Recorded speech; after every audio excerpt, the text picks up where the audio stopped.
So guys हामी ready भइसकेको छु छठ घाट जानलाई।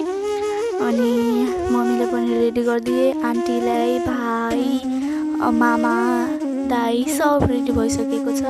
अनि एकछिनमा हामी घाटतिर लाग्छौँ ताली लिएर। So let's have a look. अनि म चाहिँ छठको सबभन्दा दिवानी छु के मेरो फेभरेट हो छठ। अनि छठमा चाहिँ हामी जहिले नानीको घर जान्छौँ। अनि हामी आइसकेको थिएँ घाट। अनि यो हेर्नु सक्नुहुन्छ हाम्रो घाटको लुक। अनि यसपालि चाहिँ अलिक बोरिङ लागिरहेको छ किनभने हाम्रो दिदी अनि दाइ एउटा हुनुहुन्न, त्यसैले। अनि यहाँ हेर्न सक्नुहुन्छ हाम्रो ठुलो नदी।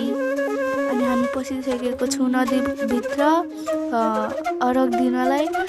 किनभने अरग एकचोटि दिन्छ जहिले सूर्य डुब्छ, अनि एकचोटि दिन्छ जहिले सूर्य उदाउँछ। त्यसै अहिले सूर्य डुबिरहेको थियो, त्यसैले हामीले दिएको थिएँ अरग।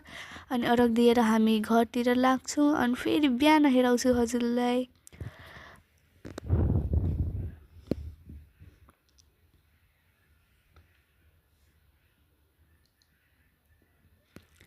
अनि मैले 2-3टा सर्ट्स लिएको थिएँ, भिडियो फोटो गरेको थिएँ।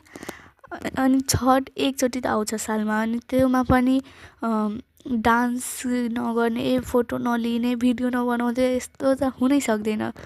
अनि मैले पोज दिइराखेको थिएँ।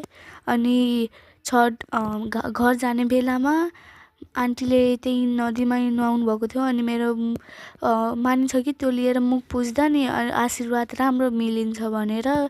अनि त्यसैले म 2टा आन्टीको साडीबाट मुख पुछेको थिएँ।